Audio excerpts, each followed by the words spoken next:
with people who aren't about the right. And if you're surrounded, make good choices, good things happen. Feed what I want to do, feed where I want to go, starve the negativity, starve the destructive behavior. It'll die. What I feed grows. The greatest tool you and I have as people, and this is what makes us unique beyond every other living being entity that has a heartbeat on this planet, every other animal, every other germ, every other specimen, I don't care what's out there that's a living organism. What makes you and I unique is whatever we put our time and our focus into grows. What we feed will build, and what we starve will die. Time and focus are the most two valuable tools we have as people. Because if I can learn to focus my time on something and my energy and my intention on something, it will magnify. If I take that magnifying glass and I put it on that piece of paper with that sun, the time and the focus will burn that thing up. And everything that you face in your life is the exact same way. You don't have to be the most qualified. You don't have to be the most gifted. You don't have to be the most talented. I don't care what your past has been. I don't care what you have been through. Begin to take control. Put your time, your focus, and the energy on the objectives that you want to create for your life, and go get it. And I don't care about anybody's negativity around you. Drown them out. Be the shark around that prey. You circle that thing over and over again, and you don't let anything distract you. I promise you, that's what I did, man. I wrote those words, change the world. And I said it every single day. I want to take ownership of my life, and I'm going to make choices that build and don't tear down. I developed 5 habits in my heart, my mind. It's a whole other talk that I could get into. I'm not going to get into too much, but let me hit a few points. But every day I started to say, if I can live a life of transparency, accountability, which means I'm going to talk, I'm going to allow mentors and coaches into my life. I can't do this on my own. I need community. We were born to live in relationship with people. None of us are an island, but that causes me to live transparent. I've got to be willing to talk about my stuff, even though it's super uncomfortable sometimes, even though sometimes I don't trust people, even though sometimes I don't feel like people always have my best interest in mind. I'm not telling you to air your mare out there to anybody. But there are people in your life that you've got to allow to lean on. Transparency is a powerful tool because it also causes you to process and for you to think. I talk to people not because I need you to always give me a great answer. I talk to people because I believe in the human mind, and we are freaking geniuses. Every single one of you in here, man, you are a genius. You have the ability to process, to think, to decision make, to create. You are a unique, very unique person.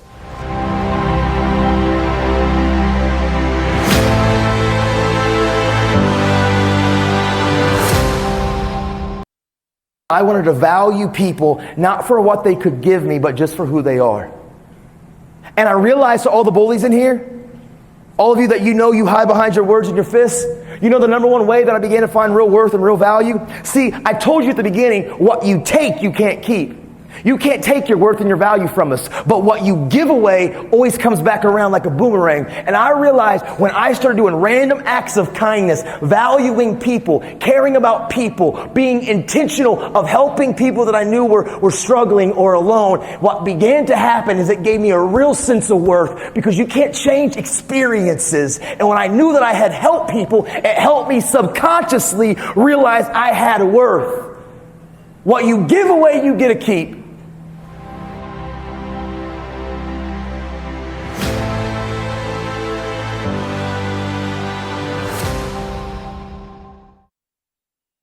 And we would kick it. We would have a closer friendship than probably the most of the rest of the majority, because we're living life together. And the thing is, I would be the dude that knows your dreams and your goals, Will. I would know your hurts, your pains, your struggles. I would be the dude when you thought old girl was cute, you send a text message to. I would be the dude when old boy disrespected you. I would talk you back from going and smashing them because you couldn't do that. Bro, if you were my guy, see, best friends aren't just a title. My job in your life, if I'm putting you in my circle, if I'm putting you in my space, if I'm going to live in your circle and in your space, best friends, those people in your life, it's not just a title. It's a responsibility. That means I know your hurts and your pains. I know your dreams, I know your goals, and I'm supposed to do whatever it takes, man, because I believe in you and I care about you. I will do whatever it takes to make sure that we get to the next level and that we win, because I refuse to see you fail. Hard work works, y'all. See, some of you have dreams and goals, but hard work, you can't get around it. I wish there was a magic wand that I could wave that your passion, your dream, that thing you want to achieve, it could just happen, but it can't. Hard work is required. See, dreams and goals, hard work works. And what I mean by this, hard work and making good choices. Good choices will always position you in life to win. Hard work works. And I know some of you, listen to me very clearly. Every A is not an A. I don't care how much you can jump on Google and get the answer and get your report card or your grade sheet or your teachers or your school to think that you're getting the A. If you're cutting corners, if you're taking shortcuts, every A is not an A. You're not robbing anybody else but you. See, hard work and making good choices, they work hand in hand. In this room, I promise you, are doctors and teachers and actors and athletes, musicians, social workers, cardiologists, cosmetologists, but it won't happen by accident. Hard work works. And you know what's great about our culture, y'all? The world's lazy.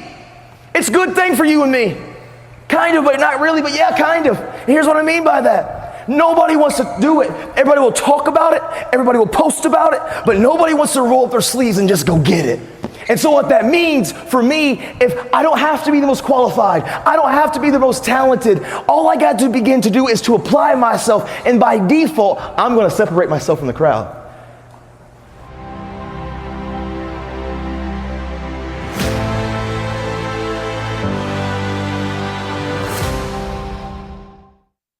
One of you have a turtle shell on your back, and when things get tough, boop, I'm going into defense, protect, mask mode.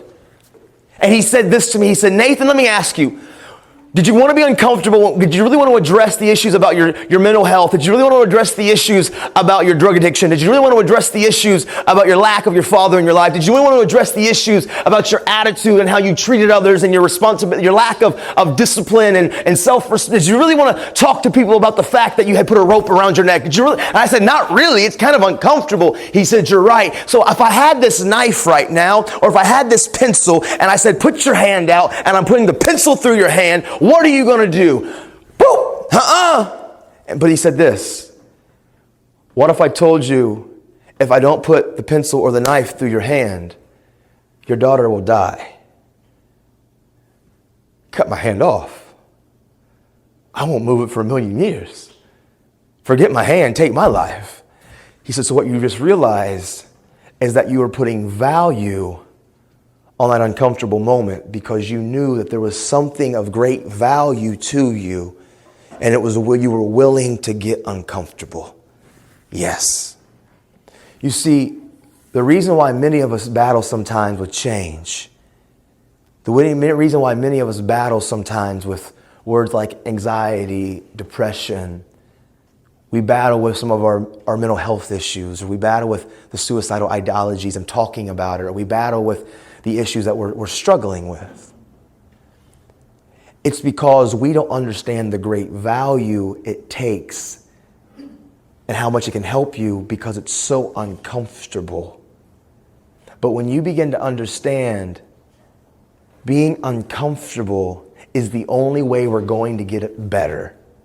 There's no way around it. You've got to be willing to be uncomfortable. But that's okay because we've placed value on being uncomfortable.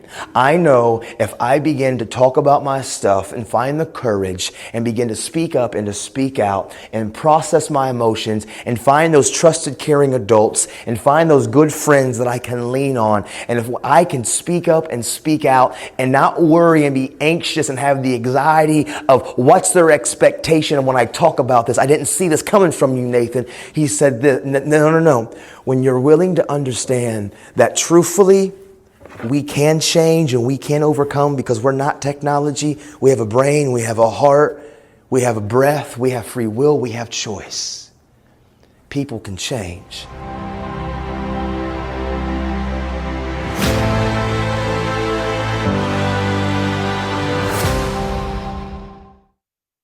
See, I know what it's like to go through the motions, and I know what it's like, man, to have the pressure of acting and talking and looking a certain type of way and fitting in with certain groups and crowds and cliques of people, and the pressure from the community and the pressure from the people around us, the pressure from those peers wanting us to maintain these images. And man, if we were 100% real, raw, truthful, and honest, even though we don't like to admit it, man, we care so much about what people think about us.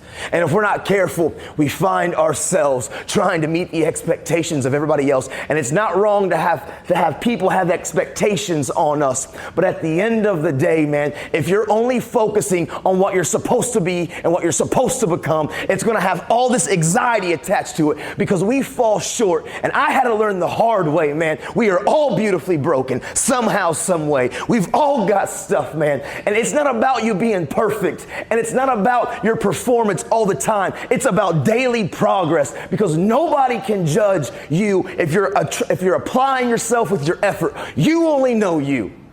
And you can sell yourself short this year if you want to. And you can cut the corners if you want to. And you can do just enough to get by if you want to. But I promise y'all, man, as you guys grow up and as you continue to mature and as you look back in the rearview mirror of your life, if you don't take control and understand that this is your moment, and if you don't take control of this, man, regrets,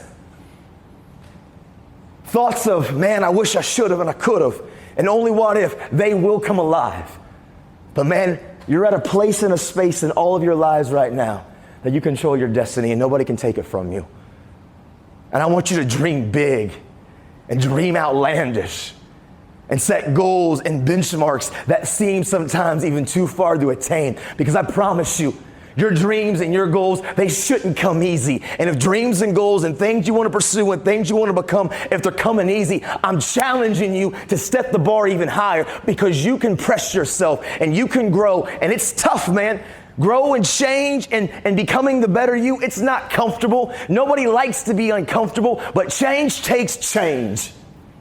And nobody can change without being a little bit uncomfortable. And the reason a lot of us don't change our attitudes, our behaviors, how we treat each other, is because we don't like to be uncomfortable. It's easier to go back to being who we've always been. But man, that's never going to give you your destiny. And I'm passionate about these things, man, because I mean it. I've lived it. I've walked both sides of the aisle. A lot of y'all know that. If you don't remember exactly, I come from a broken family. My moms and my dad set me down at a young age, and my dad was ripped out of my life, and he was my icon, and he was my mentor, and he was my role model, and he was yanked out of my life. And man, I blamed him for all of my hurts and all of my pains, and I wore my mask, and I walked the walk, and I talked the talk, and I acted like I was okay, and I went through the motions, and everything on the surface looked so picture perfect, but below the surface was hurts and pains and anger and frustration and wounds, but I was so afraid to talk about it. And I thought keeping my mask on and letting everybody think that on the surface that I was okay was going to keep me safe, but at the end of the day, it was the very prison that was enchaining me, man. And I had to learn the hard way that we're beautifully broken and we're better together. And every single person has stuff. And the more that I don't isolate and don't try to become an island and do this on my own, man, we are better together and we need each other.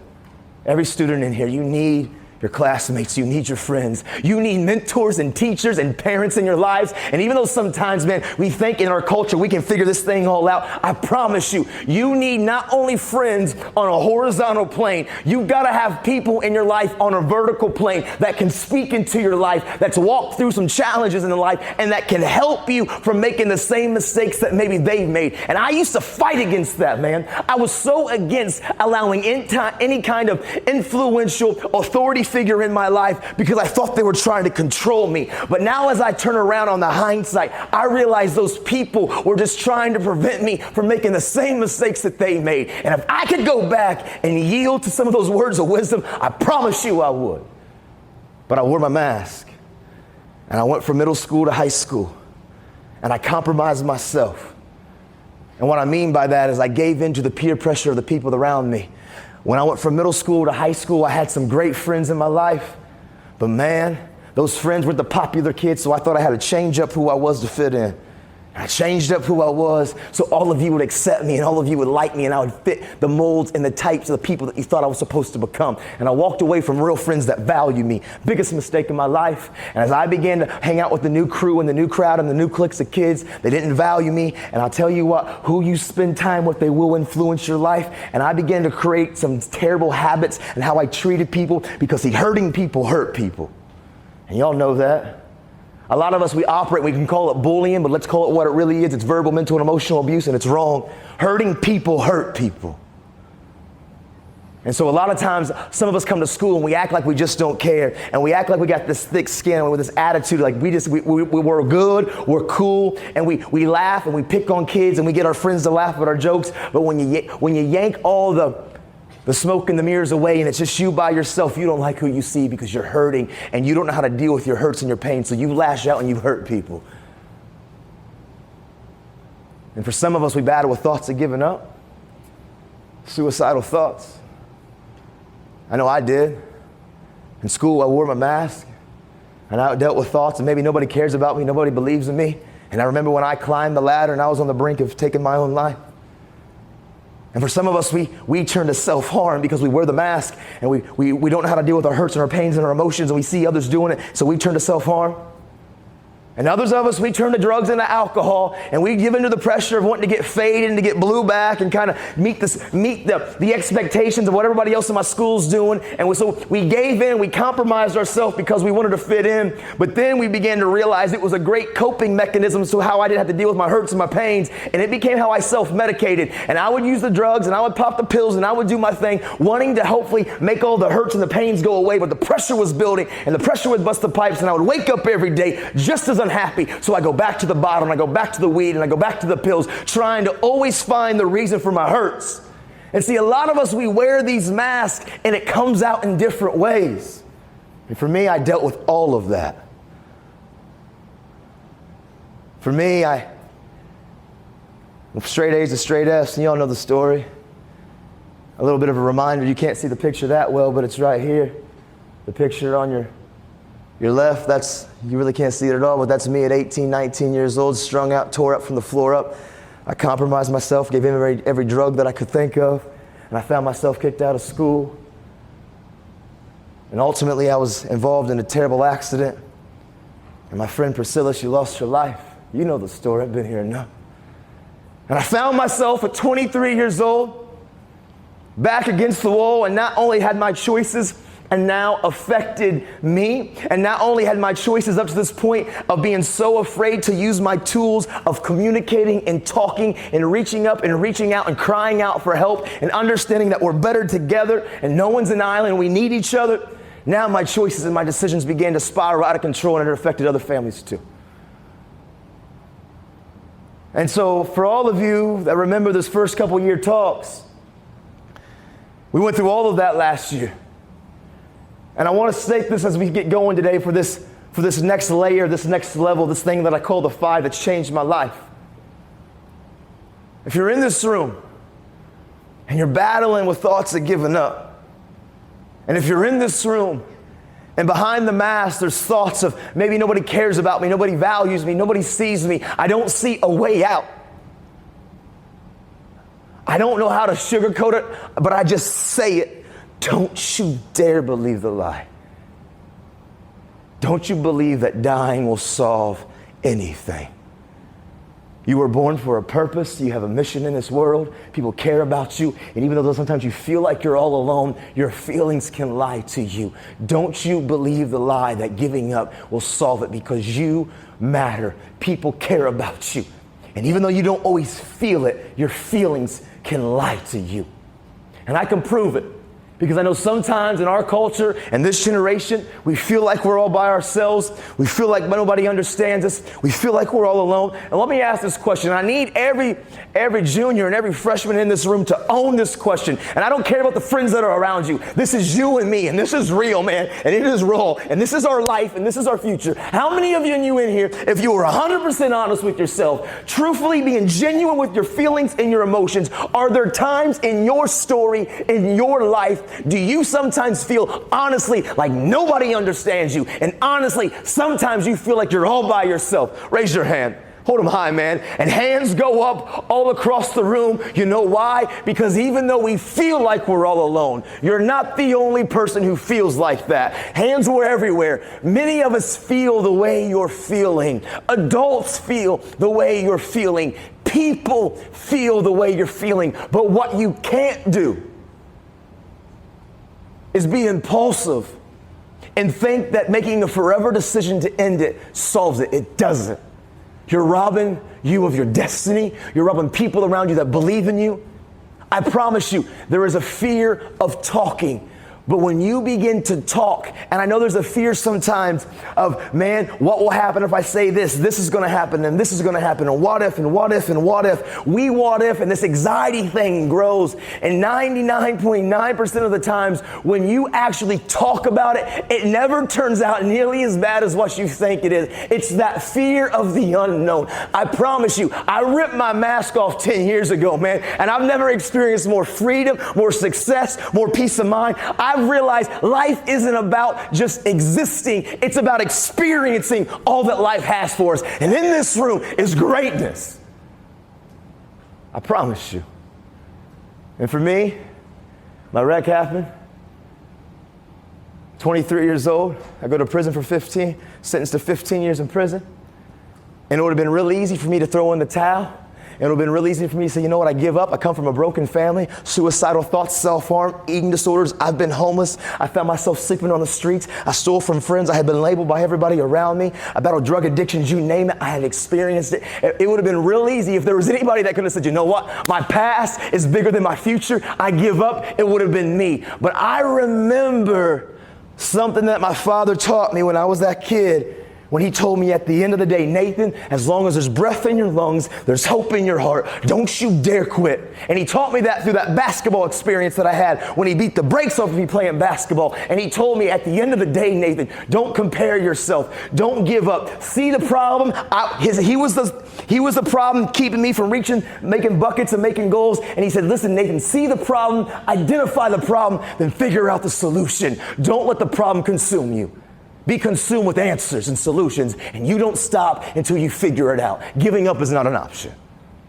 And so today, this year 2 talk, this year 3 talk, this talk that I'm about to give on to you guys, man, these are things that I have learned in the last 10 years of my life. When I got released in what year was it? 2013, 6 years ago. I didn't do 15 years. I got released 11 years early. Why? Because first off, I took control of my life. And what I mean by that, I know as young men and as young ladies and as people, there are things that happen to us that we have no control over, no influence in. We didn't ask for it. We just have to deal with it. Broken families, losing loved ones, verbal, mental, and emotional, physical abuses that have happened to us. Some of us have experienced real tragic, traumatic, difficult situations that we didn't ask for, but it was like somebody put this plate of food and puts it right in front of you and says, this is your life, deal with it. And you're like, man, I don't want it, but it's yours to figure it out. And for some of us, we've had to deal with life consequences because of our poor choices and our poor decisions, and we put our back against the wall because of some of the poor mistakes that we've made, and we got to kind of own those. And when I went to prison, and it would have been really easy for me to say, you know what, I give up. I didn't ask and deserve some of these things. Some of these things were my own poor choices, my wreck, my accident, my drugs, my addictions. But I didn't ask for my mom and my dad to be broken out of my family. But you know what I realized, y'all? I was allowing things that I had no control over to control me. I used to blame my dad for everything growing up as a kid.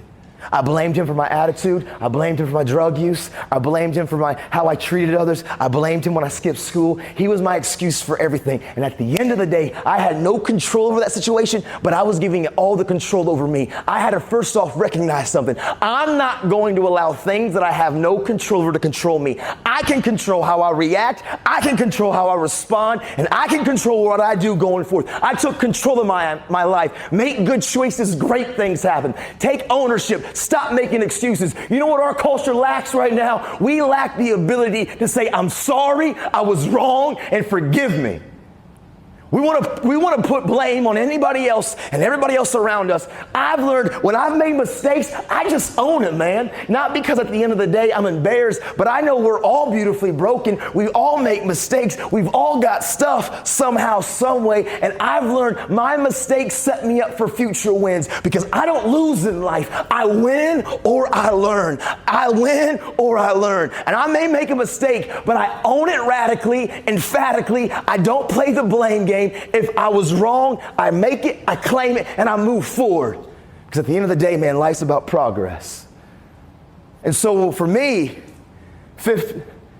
2009, when my wreck happened 10 years ago, I wrote those words, and this is kind of what we talked about at the end of last year for some of us, the juniors.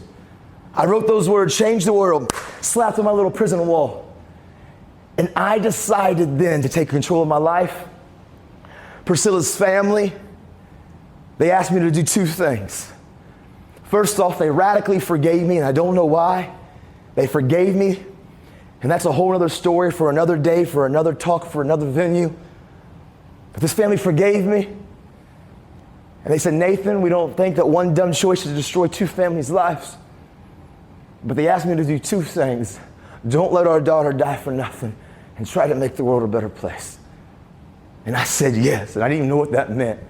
But I know when I went to that prison, at the end of the day, I wasn't going to look at my circumstances. I wasn't going to look at everything around me.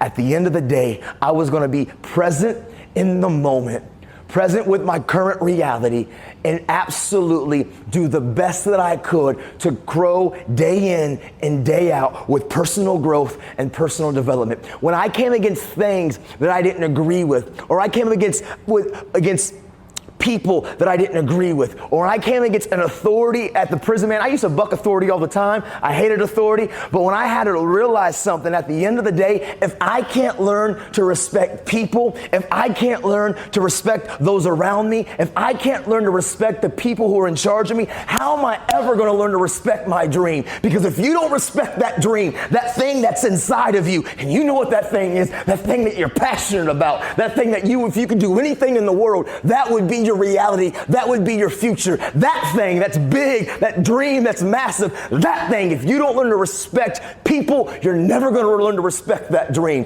Because unless you respect your dreams and give them your time, your effort, your sacrifice, your focus, unless you're willing to actually take the time to invest in that dream, it's never going to become real. It's called respect. And the best way I've learned to respect my dream was to respect people. The best way I've learned to respect myself was respect people.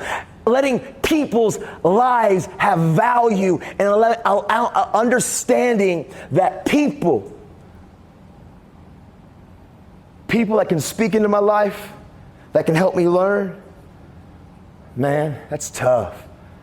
Dude, that was the hardest part that was the hardest thing I had to deal with.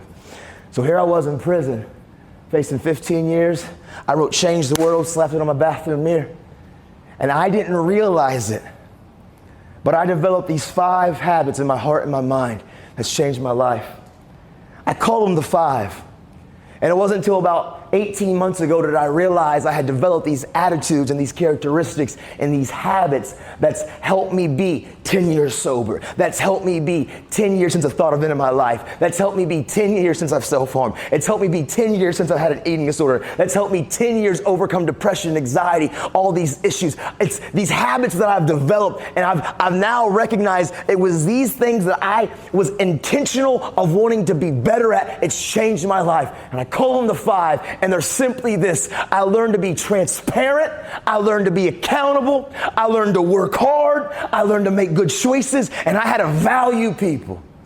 Those 5 things will change your life forever. And those aren't 5 things for you to learn to do when you graduate college, or when you learn to graduate, when you're often beginning your career and after your first mistake. Like, these are 5 things right now as high school students you can begin to say, I want to develop on these each and every day. And I call it the 5, and it's changed my life. Learning to be transparent, accountable, hard work, good choices, and value people. You see, when I talk about being transparent, Transparency literally means see-through.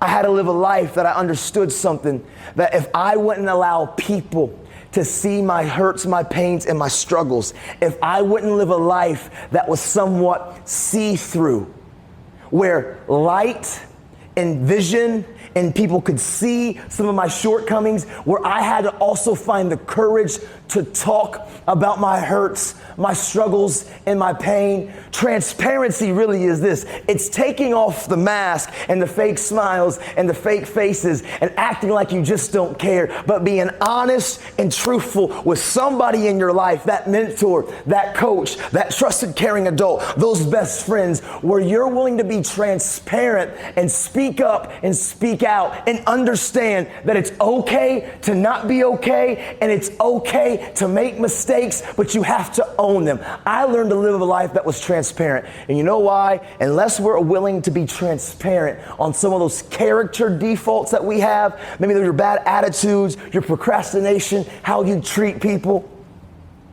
your addiction, whatever it is. Until I learned to be transparent. The opposite of transparent is being condensed and being having the mask where you can't see. People can't help you if they don't know.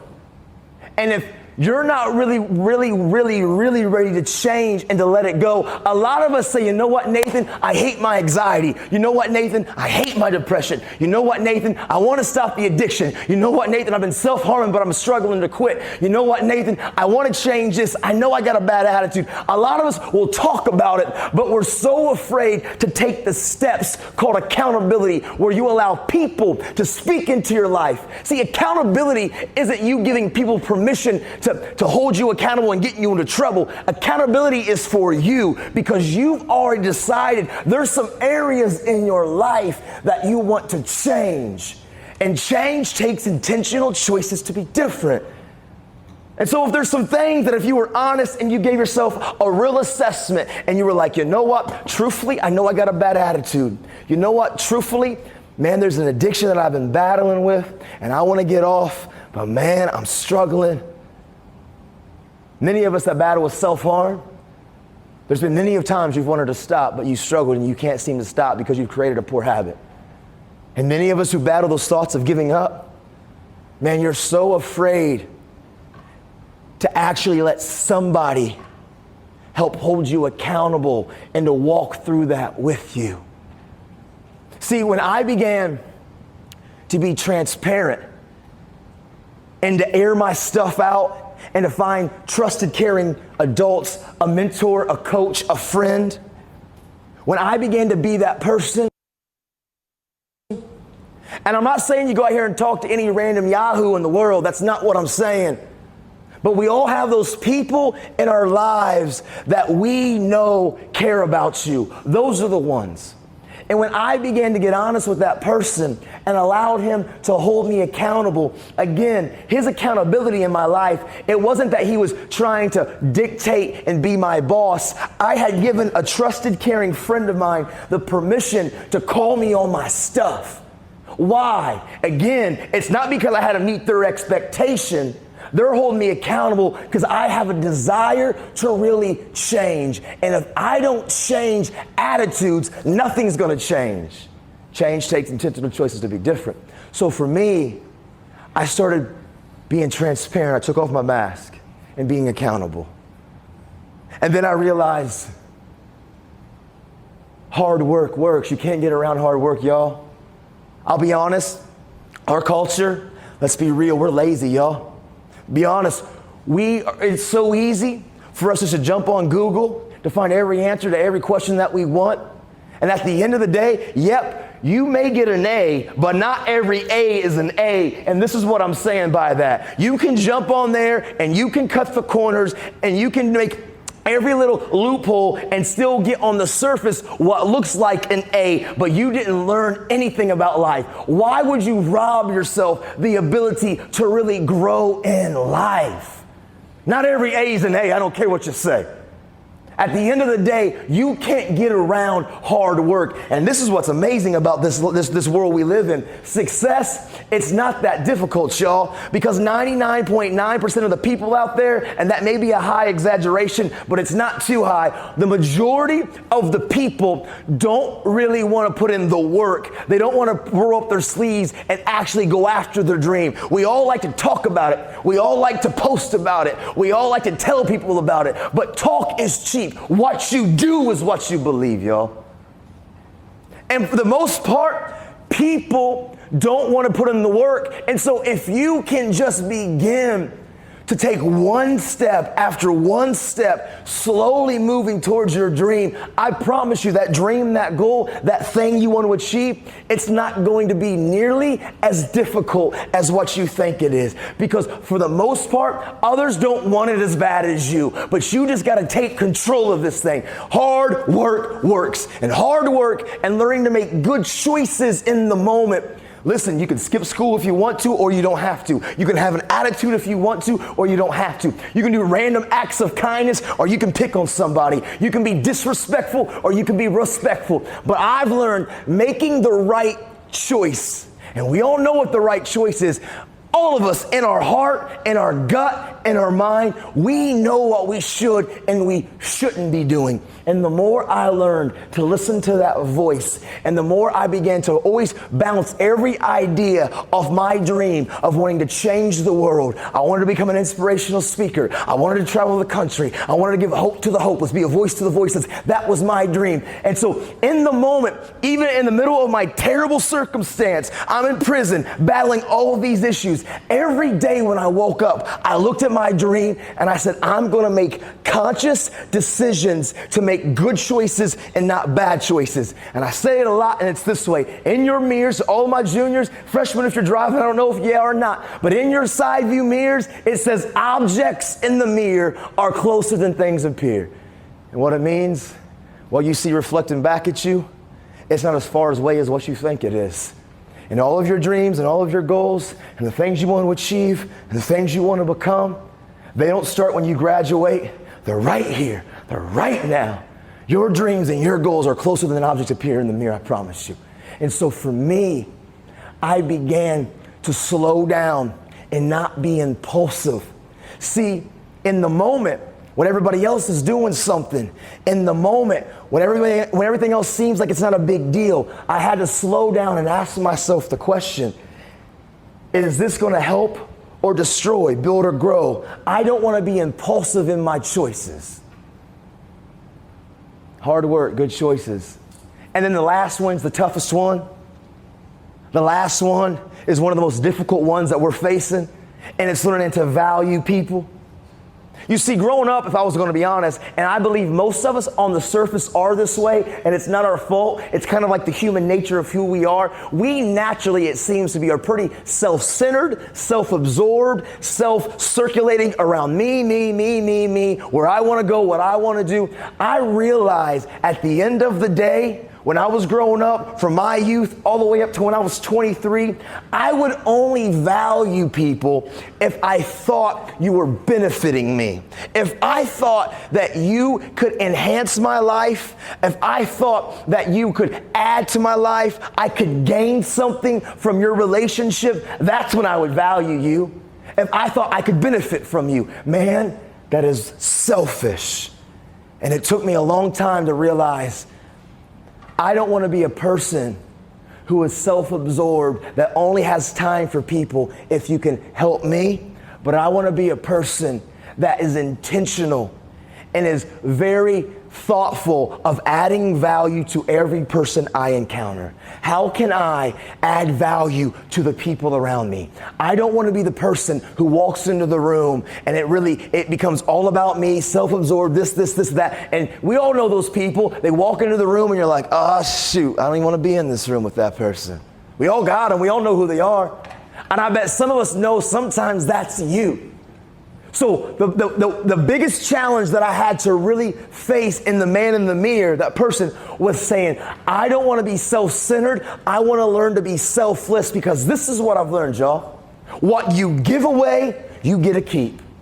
When I began to be a person that was intentional of adding value to my friends, adding value to people, whoever were brought in front of me that day, whatever life brought in front of me, how can I let every person that I come in contact with know that they matter? How can I do random acts of kindness? And it changed me for a few reasons.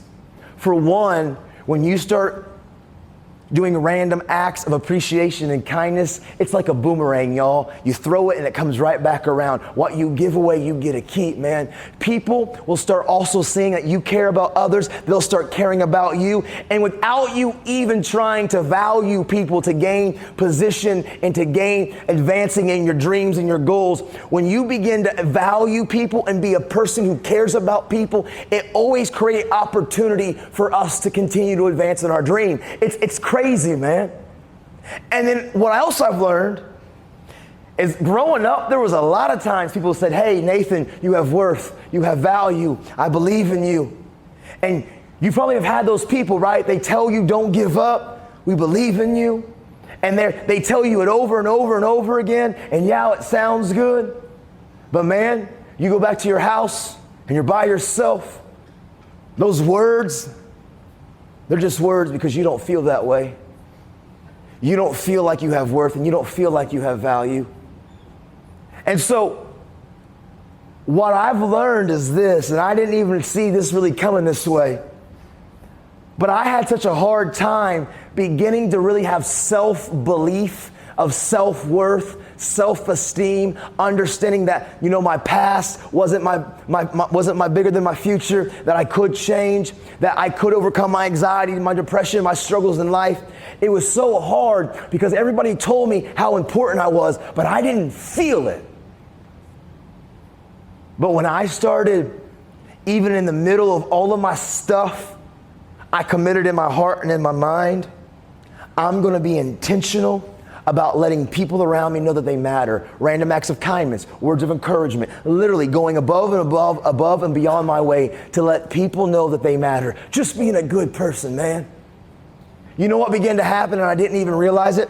I stopped focusing on all the negative attributes of who I was and my lack of self-worth and I stopped focusing on all the things and the negativity, and I started focusing on who could I help and who could I pour out to and who could I give to. And what I realized over time, I stopped focusing on all the things that I could never change. And I realized what you starve will die. What you feed will grow. What I put my time and my focus into, it was always getting bigger. But when I started not allowing the negative lifestyle, the negative energy, the negative people, the negative influence, and all this thing to consume me, and I took my attention off of my failures and started focusing on how can I continue to work on personal development and helping people, I turned around years later and I was like, man, I really have this sense of purpose, self-worth, self-value. Like I was beginning to believe what people said about me. Why? Because what you give away, you get to keep, y'all. And so I began to work on these 5 areas of my life, learning to be committed. Now, these things don't just happen by accident. You have to be intentional. You have to wake up and say, today, I want to be intentional of making sure I'm being transparent with the people that I trust. I want to make sure I'm being intentional and allowing them to hold me accountable. You don't have to, but how bad do you want that best life that you want to live? Because no one's going to care about your future more than you. I don't care what people say. Yep, teachers and coaches and mentors and parents, they care about you, absolutely. But when it's all said and done, there's only you, and no one will ultimately ever care about the quality of your life more than you. And no one's going to spoon feed it to you, but also nobody can take it from you. Put in the work, make good choices, value people, be accountable, be transparent, and nothing can stop you, y'all. And so what I did when I came home from that prison, in 2013, about 6 years ago, after getting released 11 years early, after I only did 4, and I came to that hometown. And everybody said, Nathan, you want to be an inspiration? What? Dude, you don't have the vernacular that can communicate that message to persuade the audience and the crowd. And I said, you're right, I don't. And you're not the most gifted, the most talented. I said, you're right, I'm not. But this is what I know. Hard work works, and hard work can outwork talented people who don't want to work that hard.